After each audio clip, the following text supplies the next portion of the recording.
Eliza, welcome back to the Further Forward podcast. Thanks for having me back. I knew we were going to be able to chat away. Oh my gosh. Oh my gosh. I mean, I had a feeling, but I was like, okay, this is going to be 7 hours. Like I wasn't ready. It's good for But now I am. a car ride or something. I know. Which, listen, summer is coming. I feel like this is the perfect road trip, Yes. plane ride, whatever. Like we have you covered with this one, honestly. Absolutely. So I wanted to get into, to start, a little bit more. We touched on this, but I want to go deeper into women's bodies. And, we talked about how people can modify their different levels in the workouts, all that kind of stuff. So let's go in on that. I'm just going to leave it there for a second to see what your top of mind thoughts are. And then I have more questions. Yeah, I think, this is so funny. It feels like a therapy session, but it really goes back to childhood for me.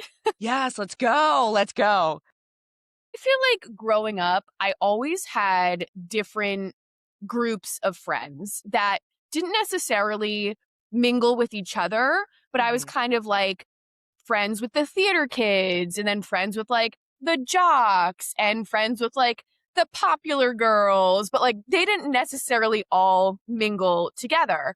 And when I started teaching Kick It in college, it felt like all of these different groups of people, like these cliques, if you will, came together in class, which was so interesting to me because I'm like, that's so funny. Like, that kid's definitely a theater kid. That kid's definitely a nerd. That kid's definitely a jock. Like, not to put people in these boxes, but to just kind of like shoot it to you straight. It was people from all different walks of life in my classes in college that probably wouldn't have met each other if it weren't for this like common ground of Kick It. And it just reminded me of like high school and a little bit of middle school, just kind of like being in different pockets of friends.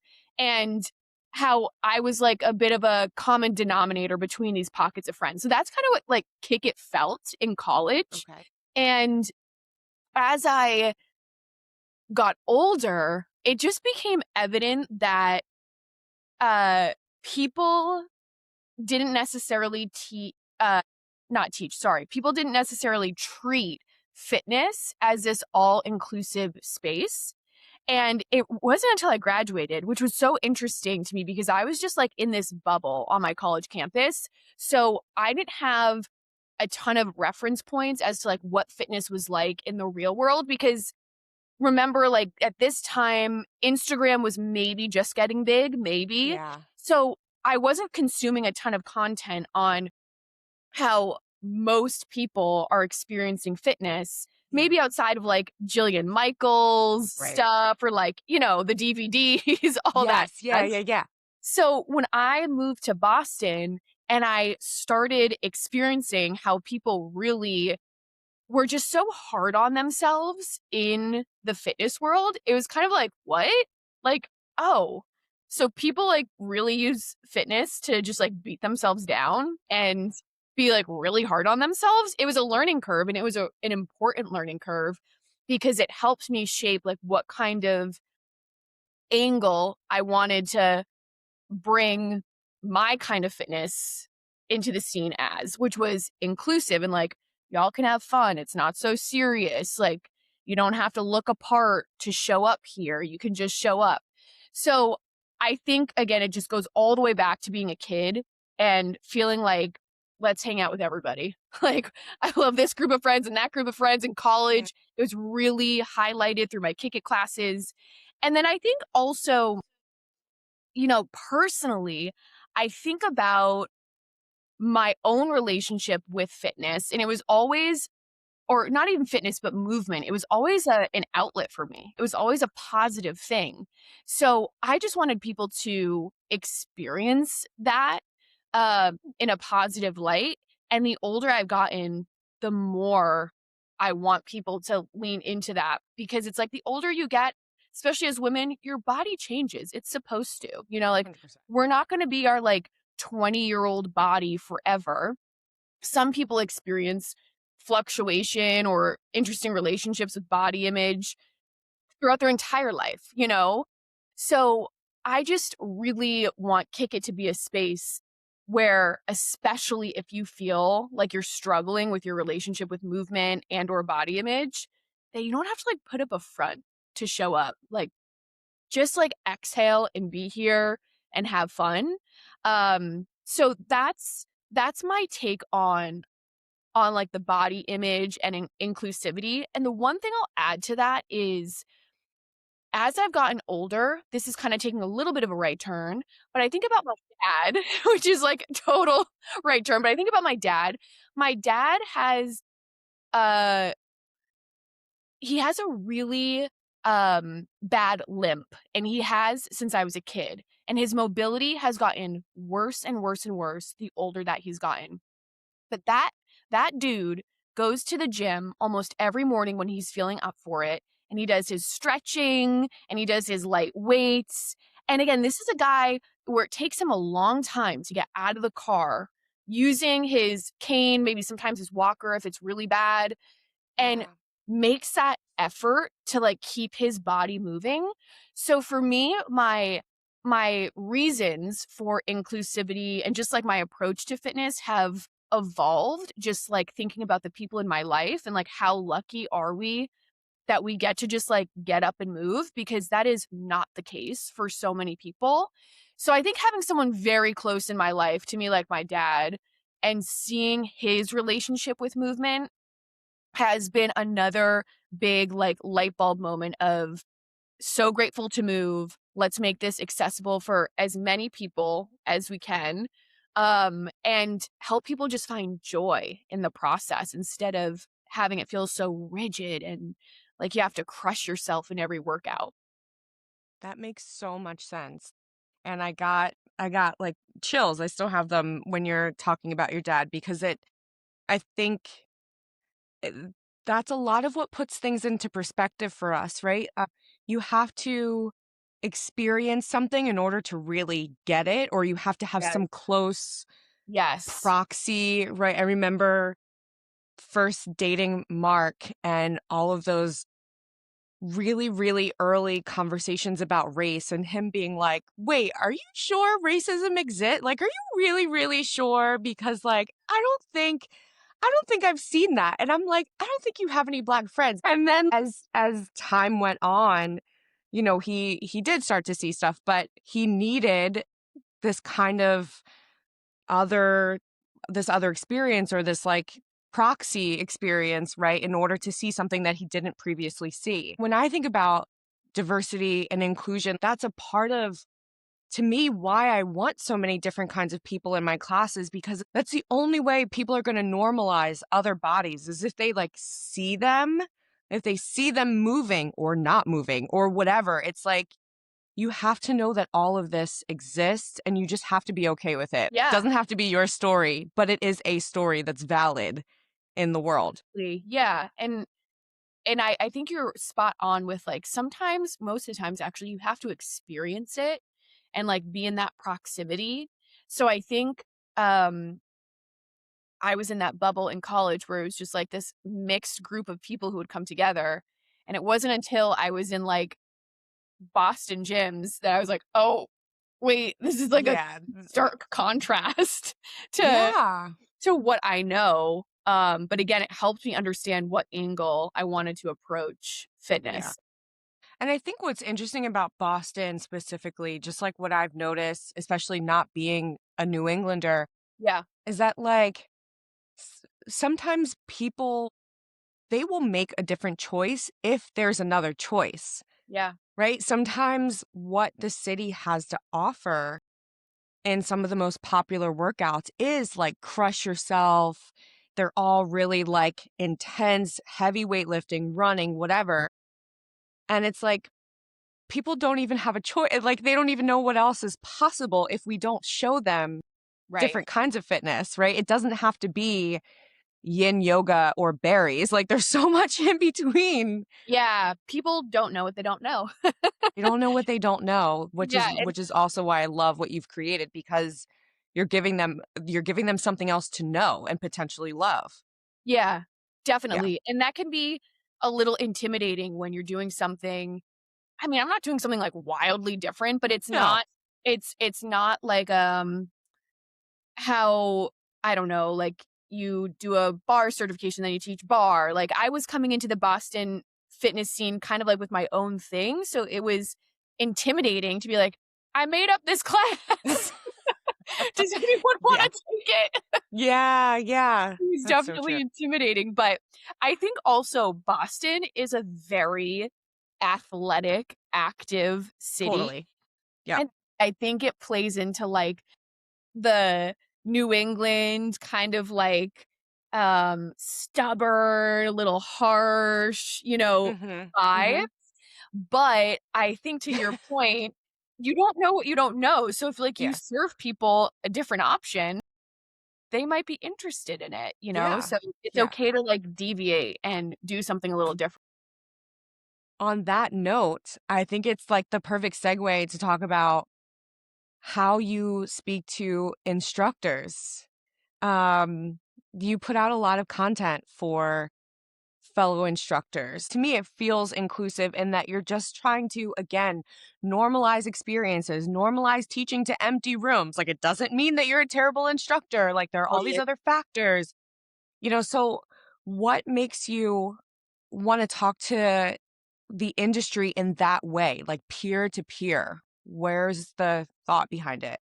I think that when people are thinking about becoming an instructor or they are an instructor, there's all of this, like, self-inflicted pressure to be perfect, and Hmm. whether it's, like, perfect number of people in class or perfect social media presence or perfect cueing, whatever it is, and I know this is true across so many different industries and styles of work, but it's this feeling of perfectionism, and I think that some of the greatest instructors are actually imperfect and they show their flaws and they humanize and experience.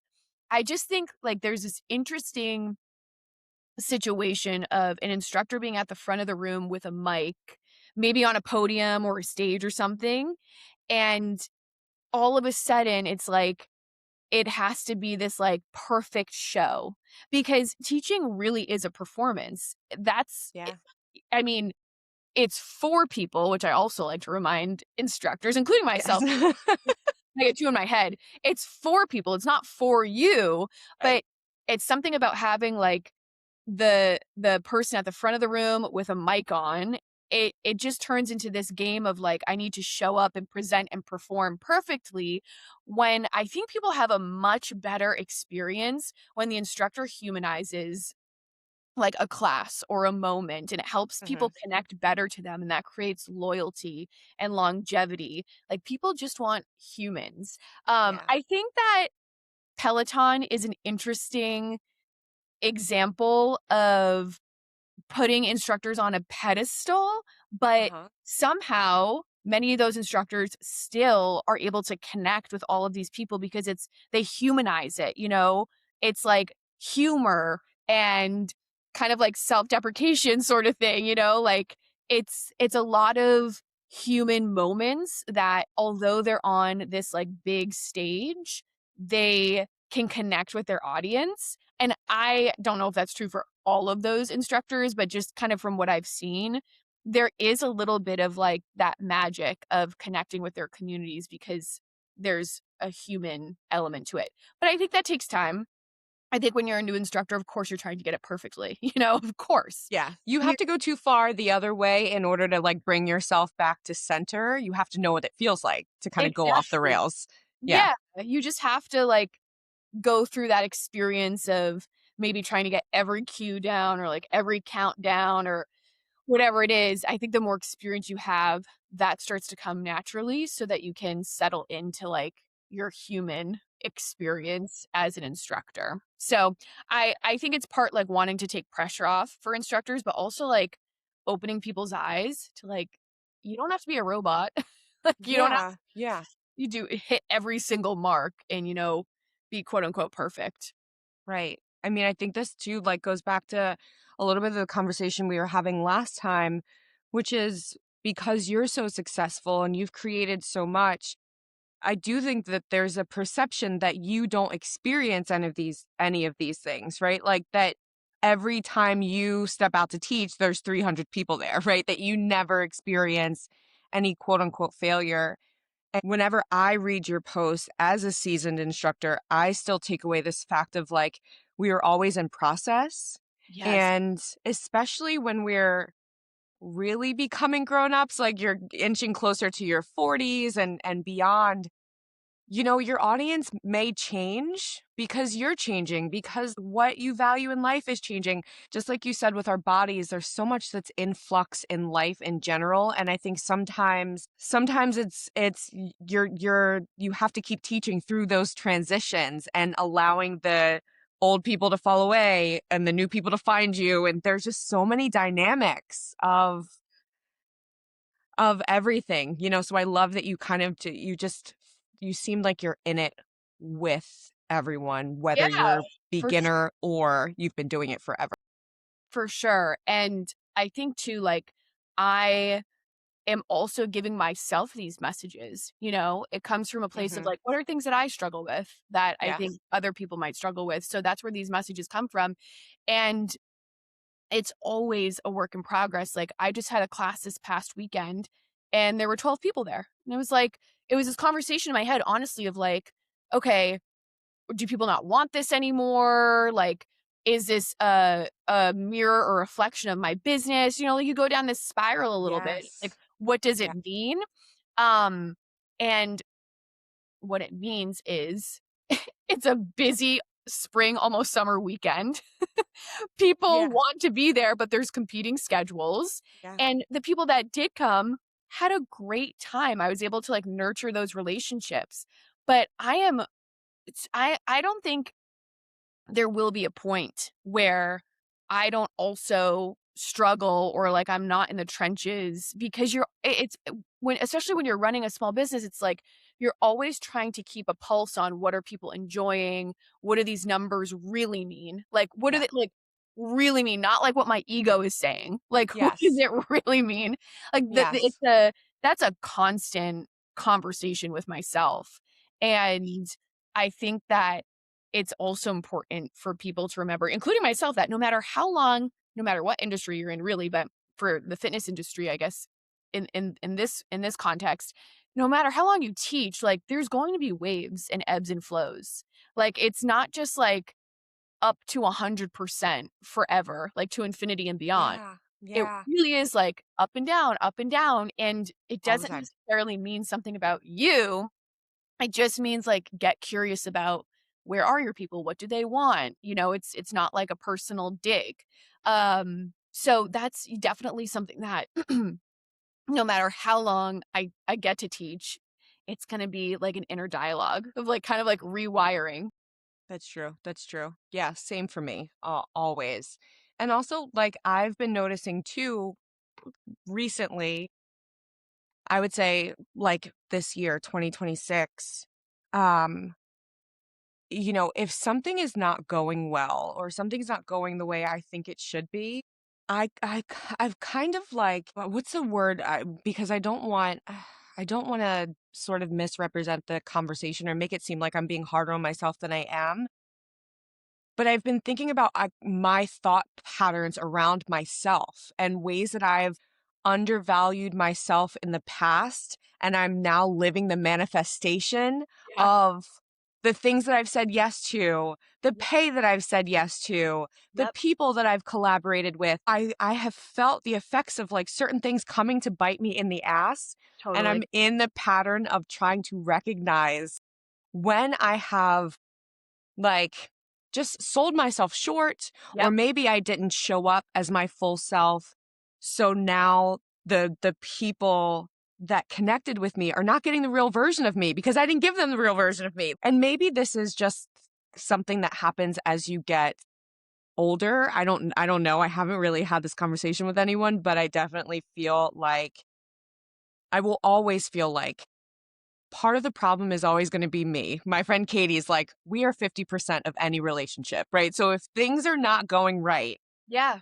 what's your piece? And so that's the space I'm in as an instructor as well of like, it means something to have longevity in this industry. It means something to have your own brand. It means something when people follow you, quote unquote. Yeah, And that doesn't mean you have to be a diva, for but sure. Right. it also, like, you worked for that, right? Anybody else in any other industry would, the equivalent would be like they're an executive making 300 grand by this point, right? And somehow in fitness, it's, just a different thing. Yeah. I think values change like the older you Yeah. get, like the way you Yeah. value your time or the way you value yourself. Yeah. And I know for me personally, like with some like more professional relationships, things have felt like not as exciting as they may have in the past, or like a number, a dollar amount to do something that would have been so exciting to me like 2 years ago now is kind of like, I don't know, like it doesn't feel exciting to me anymore. Yeah. Or, like just things like evolve and change, or things that I would do maybe for free now that I wouldn't do in the past. I'm doing that because my values have changed a little bit, you know? So it's for me too, it's not always even like higher in dollar amount and this and that. It's like, what things do I want to do? Like complimentary, Yes. Like what Purpose and alignment. yeah, because that matters just as much as, like, bringing in dollars. It's like, what am I doing that feels aligned and, like, feels really good and makes Yep. sense, and, Yep. maybe, like, because I do this, there'll be a kickback, like, down the line, or maybe not. Maybe it's just an opportunity for me to grow and show up, you know? So I think that's been a part of my evolution too. I mean, to be honest, when I first was teaching in Boston, I was doing everything for free. Like, literally Yeah, I believe it. Yeah. Yeah. everything for free. Because you just feel like you have to, Yes, right? Just to yes, get and out there. totally, and it was really good to kind of, like, build almost like this kind of, what's the word I'm looking for? Almost like endurance, like, get out Mhm. there, teach as much as I Mhm. possibly could, Mhm. learn all of these experiences.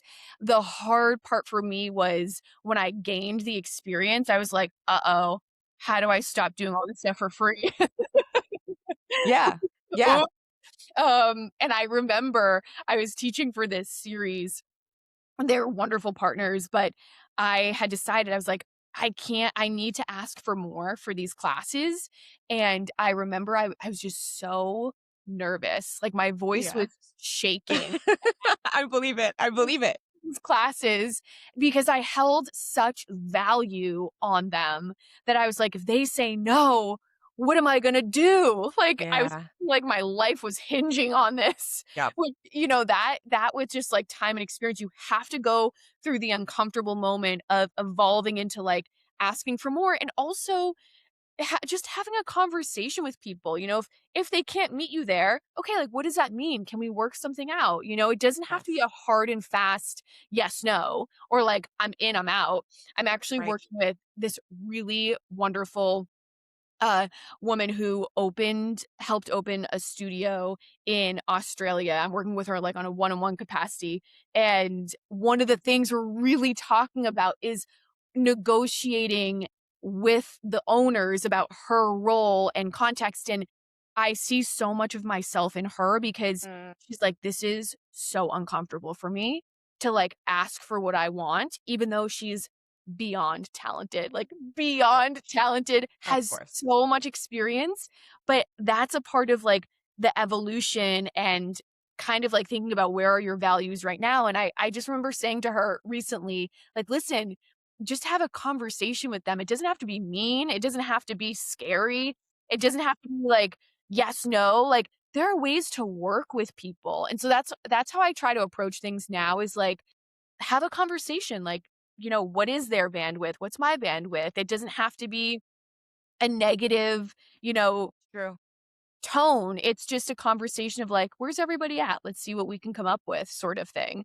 Um, Really so smart. that's Yeah. kind of been my experience of like, as I've gained more experience, maybe my values have shifted, just kind of like moving from yes, no to like exploring like what it could be like. Yeah.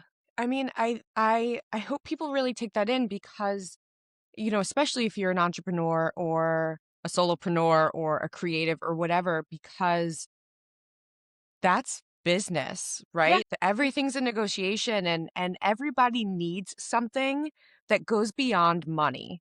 Like we all want to get paid. It's not that, but there are so many other factors and dynamics that often, yeah, people will be like, okay, maybe we can't pay more, but we can have someone do all the content. And, Right. then you're not paying a photographer. There's so many different ways that Absolutely. you can, work things if you just have a conversation. Absolutely. And that's something that for the folks that go through the kick instructor training, a lot of the stuff that comes up is like, should I teach this class for free? How much should I charge for this? What should I do for that? And what I always like to suggest to people is like, what's your goal for this? Is your goal to get in front of people? So maybe you do it for free. Maybe you collect their email addresses, which is like gold, So maybe like Mhm. you do that for free. Is the purpose of this to make money? Great. Great. Let's talk about like what do you want to charge for the class? Like what does that look like? I just I what I guess I'm trying to portray is like neither is like bad. Like you can do something because you want to make money from it, or maybe there's a different angle where you get a different kind of value from it. And so that's kind of the game that I play too of like, okay, what would this mean, for me? Because that sounds selfish, but at the end of the day, when you're giving your energy, it Girl, yeah.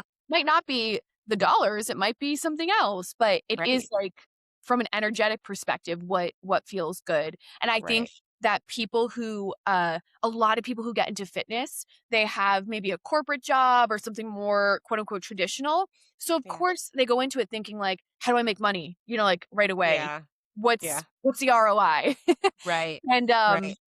it's not so like one way or the other. There's so Yeah. many ways to approach it. Yeah. 100%. 100%. What a game. What a game we're I know. playing. I know. I want to wrap this up, or this like section up, by asking you to answer like three very specific questions based on like literally the three kind of audiences like we've been talking about. Okay. So if you could give a piece of advice, I mean, it could be more than one, but no pressure. But like something for instructors, something for entrepreneurs, and then something for clients. I I love know. this. Yeah. So, Yeah. and any kind of like piece of advice that comes to mind? Anything, anything. Okay. I think for instructors, this is a big one. Remember that your fellow instructors are not your competitors necessarily. Amen. They don't have to be your enemy. I Yeah. think that's really important and something I really try to I probably talk about like too much, but it's this idea of like these are your pals. These are the people who get Should it. be. Yeah. Yeah. So like lean on each other, collaborate, network. Don't be afraid to ask for help or, you know, ego is a real thing for everybody, including myself. It's very Yes. hard. It's very hard. So just a reminder to instructors, your fellow instructors, those are not your enemies. Those are your best friends. True. True. um, and if that's not their approach, then probably not for you. Yeah. Like we'll find Yes. your people. Go find somebody. Yes. And they're out 100%. there. They're out there. What I would say to entrepreneurs or solopreneurs, which I really identify with, um, don't be afraid to ask for help and be honest. Something that I really struggled with and something that I continue to work through is again this idea of perfectionism, like self-inflicted perfectionism, or comparing myself to this is a big one. Comparing myself to like my COVID self, which sounds maybe kind of crazy to people, but during COVID, my business took off. It was like zhoo, to the moon. And so I think it's really unfair sometimes when we compare ourselves to these moments that were moments that, like you used to launch yourself, but again, things ebb and flow. So I think just normalizing what I would love to see for my own benefit from other people is just normalizing the ebbs and flows of, running your own business because damn, it's tough. It can be really tough. And I know that people talk about it and I appreciate it, but I just hope there can continue to be conversations about, you know, being your own worst enemy almost, Right. and comparison with yourself. Um, so I hope that resonates with people because there's a lot of talk about comparing yourself to others, which is common, but like, what about that game of like comparing yourself to yourself? Yeah. um, Yeah, that's real. and then to clients or participants, I would say it kind of goes along like there's this theme of like lowering the pressure, but lower the pressure for yourself a little bit when it comes to like what does like fitness mean to you. It doesn't have to be this really harsh strategic game. It can be a place where you can exhale and Mhm. yeah, all of those other benefits will come. Like maybe you're like trying to lose weight or you're trying to build muscle or whatnot. But maybe if folks can approach it from a a supportive place versus like a restrictive place. Yeah. Thank you. I'm just like taking all that Just in. nodding. Yeah. Yeah. Smiling and nodding with you 100%. It almost seems like the like baseline theme of everything is it's just kind of like rejecting perfectionism and like embracing the humanity. Yeah, Like I keep that's hearing really that as the underlying thing. that's really what it is, I think, across the Yeah. board, and I think it's Yeah. because, especially in this age of social media where we're constantly consuming other people's Oh my takes God. and It's too content. much. It's too much. It's addicting Yeah, and it's too much. So I think it definitely all of this stuff, you know, when people are sharing their ideas, it's coming from a personal place of what I definitely. would love for myself, you know, and that's what I hope for other people is to just like lower the pressure and humanize the experience because we're all, like, much more similar than we think. It's Totally. just, like, social media can change this perception or, like, once again, if you're at the front of the room with a mic, it can change the perception, but Mhm. we're Mhm. we're no, like, better than one another. Fully agree. Fully agree.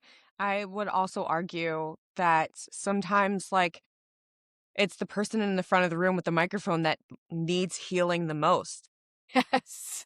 You know what I'm saying? Like sometimes I want to I want to say to clients, especially young women, I want to be like, "No, no, no. You don't want to be like her. You do not want to trade not because there's something wrong with her, but because like sometimes when people are in the front of the room, they feel pressured to become something that they're not, or they feel pressured to look a certain way that can lead to unhealthy behaviors or just the all kinds of stuff that just there's obviously something missing, right? That would make people search and search for some kind of fame or recognition or whatever, Yeah. like, you Yeah, know. and it Yeah. really a question that I ask our instructors all the time when we're doing any kind of, like, workshops or training is, "Why are you teaching?" Like, really, Amen. Thank you. For really. real. Yeah, like For and real. and it's okay if, like, the surface level stuff is first, like, I like performing or being in front of Yeah, a room, that's but it. then, like, underneath, but, like, why? What Why like, else? why else? Because there's Yeah. so much more underneath that, and I think that I've posted content like this before, and I've seen some of it popping up on my feed, but there's also this contrast of, like, having a mental breakdown before you put your mic on, and then you put your mic on, and you're like, "Hey, everybody!" Because you have to perform, you know? It's like Listen, yes. it's really like you have to flip that switch, but I always get curious about, okay, if I'm having literally, like, a mental breakdown before I teach, how can I maybe softly invite people into that? Like, let them Oh, know, like, yeah. I today. straight up tell them. I'm Yeah. like I'm like, "Guys, I'm not fucking okay, all right? But, like, And people this happened or that happened."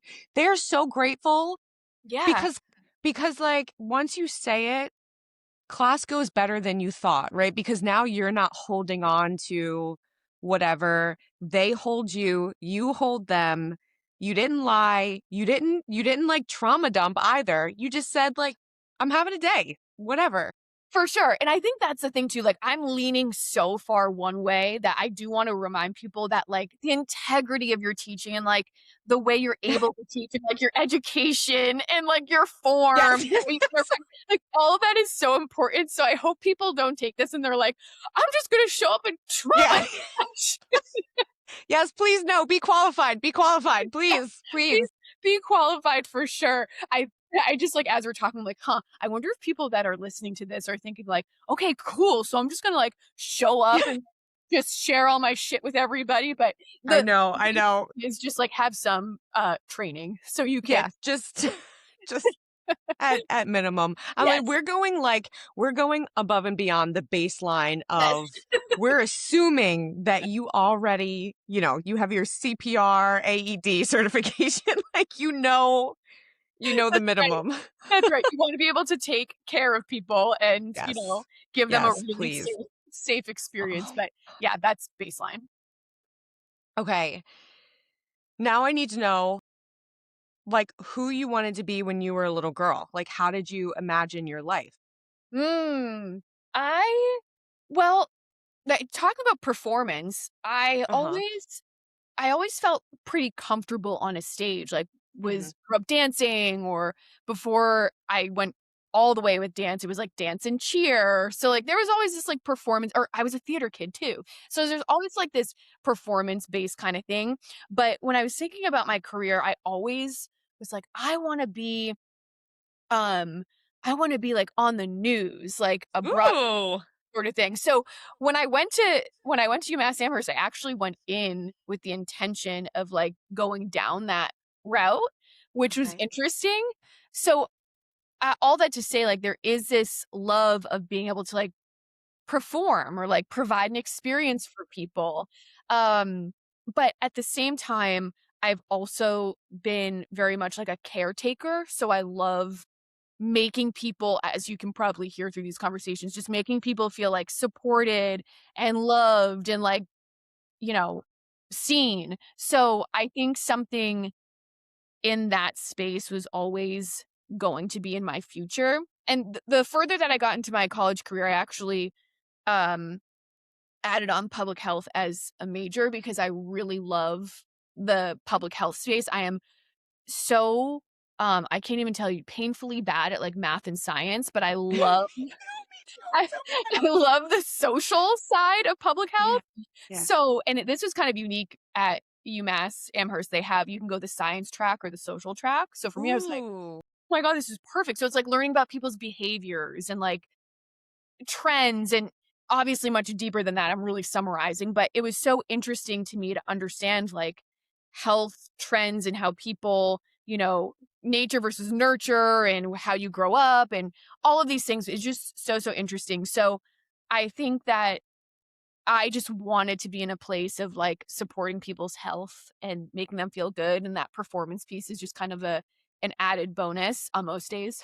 Some Yeah. days I don't feel like it, but Yeah, fair. Yep. on those days. So yeah, I I never really grew up, saying like I want to be a teacher or I want to be this or that. It was just kind of like a feeling of like the Yeah. genre of work, like the general Yeah. feeling of it. And I've also given myself permission the older I've gotten to be okay if that changes, which is Yeah. weird and interesting. Yeah. I feel like I've been teaching for so long that I have gotten curious about like, okay, just kind of checking in with myself. Do I still love this? And Yeah. are there other things that I would ever wanna do or other, like, paths maybe that are adjacent to this Yeah. that I wanna do? And I think that's another, I think, maybe interesting point for people who own their own thing or do their own thing. It's okay to dream, beyond what you're doing. I think it's so badass when people are like, "I'm going this completely different route." I'm like, "Wow, Yeah. It's amazing that really you're brave. It is. It's super. Yeah. So, Yeah. yeah, just kind of being comfortable with flexibility, and not just kind of like anchoring myself for life to one thing. Yeah. I wholeheartedly feel that, Yeah. agree with that. I'm just very much like you don't get to come back and do it again, right? So you better do it the first time because Yeah, that's the only time. right. That's And it. like, who cares what people think, you know? Who care? Especially when they're not paying your bills. Like, girl, goodbye. This is such a big lesson. I don't even know literally half the time why I consider like 99.9% of the people who I'm considering when I'm making decisions and stuff, because not one of them is signing a check for me. Not Totally. one of them are paying the rent. And so I'm like, I don't even know why I'm talking to you right now. Yep, yep. I think Inconsequential. yeah, it's just Yeah. easy to be so consumed by other people's like, what we think other people think, and again, I'm sure this existed before social media, it's just so heightened It's in so heightened. It's it constant. it's And constant. people feel emboldened to give their opinion more than they did because they don't have to say it to your face anymore. It's always a text or a DM or a Yeah, comment. It's rare that someone will like look at me and give me an opinion that I did not ask for, like standing 3 feet in front of me, totally. but remove my physical person and now everybody's got like something to say. Yeah, So it I find that interesting too. this idea of, um I haven't used ClassPass in a very long time, but I guess, like, they're starting to put people's names behind the reviews. It's a Oh, interesting. newish thing that I've seen because people can be so mean, Yeah, they can. and if you can be anonymous, oh, it's just, Mhm. like, it's crazy, and these reviews may or may not be true of, like, the Right. whole experience. The fact that they So, can do that though. yeah, Also, the audacity to, like, leave a review on ClassPass that, like, decimates an instructor or a business when literally using ClassPass in and of itself decimates businesses. Like, I'm like, you shouldn't even be allowed to talk because I small know. businesses are being, like, ruined by ClassPass. So, Totally, eh, totally. the It's irony. I know, but yeah, it's rare that people will actually say Yes. all of, like, these crazy mean things to your face. Yeah. Yeah. It's almost like if you do say it to my face, like I maybe I have more respect for you. I might be mad, but at least you like, No said it. kidding. Like No, for real. For real. yeah. But like going the complete other way in terms of like this big dream, or not this big dream, but more of like this like idea of a dream of who you could become. Yeah. I'm interested in who supported you. Like, did your parents support you or try to pull you into something more safe or secure, or your teachers or whatever? Like, how did you either receive a boost early on or did you have to fight through to become who you became? What a great question that I don't know that I've ever really talked specifically about, but it was both of those things that happened. So when I graduated, I keep talking about, like, graduated, moved to Boston just 'cause it was, like, a pivotal time. There Yeah. was a lot that happened there, and I was working at Brigham and Women's and really, like, flexing on my public health degree, For real. really going that route, Yeah. and, I remember that I was so excited to have this, like, be working for, like, this really amazing institution, like, what a good resume builder and, like, maybe a stepping stone into a future at Brigham, whatever that was. Because once again, I was just teaching on the side wherever I could. So that wasn't teaching wasn't my main thing right out the gate. And I remember my dad was so excited about, like, the stability that this job was providing. I mean, it barely paid me, but it was like the But it stability. was a job with a Yeah, paycheck. yeah, Yeah. exactly. It was like extreme entry level, Yeah. job. And I remember just having conversations with him of him saying, like, like, stick with it. This is like a great path. And then my mom, on the other hand, was like, give it a shot with teaching and kick it and go for it. Like, everything will work Yeah. out how it's supposed to. And that for sure just comes from, like, background. So my dad, for people who don't know, he is originally from Iran, and he came over here for college and is really like uh I don't know if I'd call it rags to riches, but, like, rags to, like, a life to be really proud of, Right. Right. Right. I didn't grow up living in like a mansion, but like Right. I am so grateful that I always felt comfortable as a kid, and Yeah. growing up. So Okay. rags I didn't know that. Okay. it's for a lack of a better phrase. Yeah. But my dad is an entrepreneur. He had his own business until, I'm not kidding, my brother went into business with him when he got out of college. They just sold their business this past year. So Wow. like So my dad forever, really. yeah, my dad's an entrepreneur, and so he knows the Yeah. hardships. He knows how unpredictable it can be, and he worked so, so hard to build a life for himself and for our family here that I think working for Brigham was like, "Stick with it," Like, "Stick Yeah. with it, Bubba." That's what he'd say, like, Oh, very, very, like, classic, um it's a cultural thing too, like Persian Jewish mindset of like become like a doctor or a lawyer or yeah. like work in healthcare or a dentist or something like. Yeah. Yeah. Yeah. So I think there was this glimmer of like amazing, like you're in that world. Um and my mom on the other hand, oh my gosh, I her support, it was so like well received on my end of just like go for it, like what do you have to lose? So I never felt this daunting pressure from my dad to stay at my 9 to 5. It was more so his angle of, stability and that path. He's always supported me in whatever I really want to do, but it was my mom that was really like, just, what do you have to lose? A little delulu, honestly, but like I mean, it you need worked that. though. Yeah, you need that. So, yeah, those were early on, uh, kind of like conversations and ideas around my career from my Yeah. parents, Wow. and it was very formative, very, very Yeah. formative. Yeah. I bet. Oh my gosh. Wow. Thank you for sharing that. I'm always just so curious of what, people's journeys are because Yeah, we're all just so different how we land where we land and the reasons why, absolutely. and our families just have such a big role to play in that, Yeah, for yeah, better, for worse. yeah. So as last two questions, what kind of world are you building? Professionally? I don't know. Maybe, but I also think that with what you do, sometimes it's a little bit blurred, the personal and professional. If you're coming toward the end and looking back over your life, like how do you want to leave the world? How are you making your mark? I just wanna care for people and have them feel like whatever space I'm creating is safe for them. I think I find so much satisfaction out of people saying how much Kick It has changed their lives. Like that's, maybe I should be more money driven, honestly, as a small business owner. Yeah, same. But I can tell you, like, that is the driving factor for me. Like, the dollars, yes, I need to live. Yeah.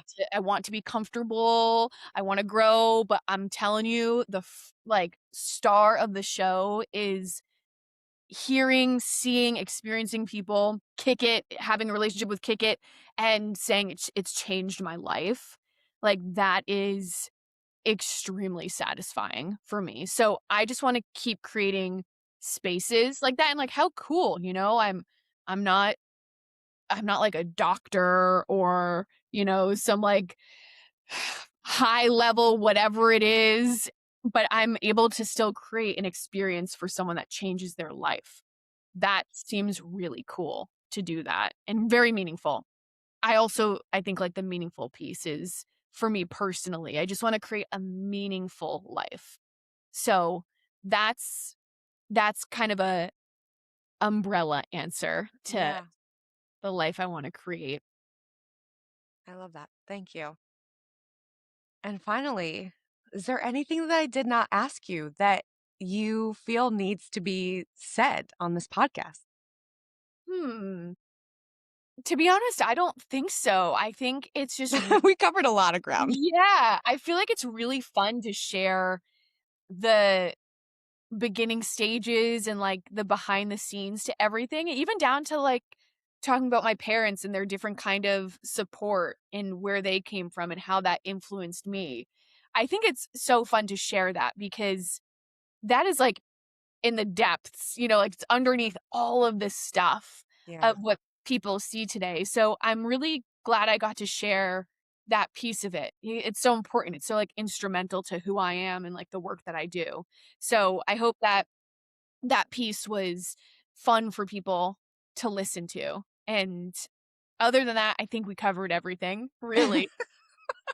I know we went on. I'm always happy to hear, or it's not even like I'm happy to hear who people are, but I'm like, I need to know who you are, Mhm. because I know that social media is so fake. Even when you're trying to be real, I know that I'm only going to see bits and pieces.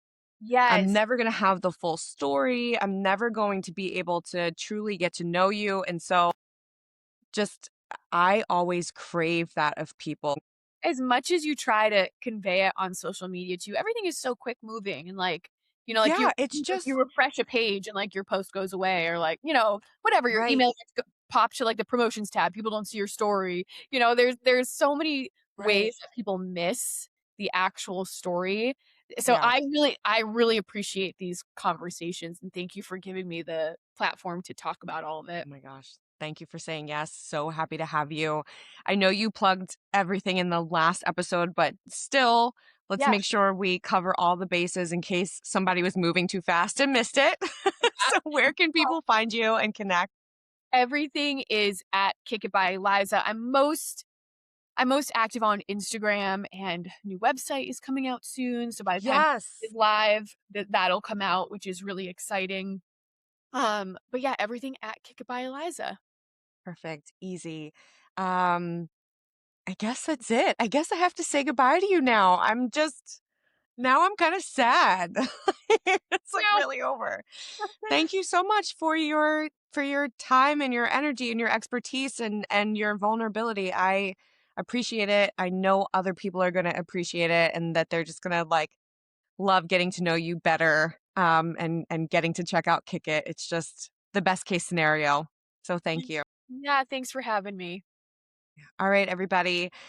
Go follow Eliza and Kick It. You know what to do. And make sure you send this episode, these two episodes, this whole two parts, send it to someone who needs to hear it. Send it to someone who would just kind of be soothed by getting to live as a human and being imperfect. Like, that's all we can ask for. So, we'll see you next time.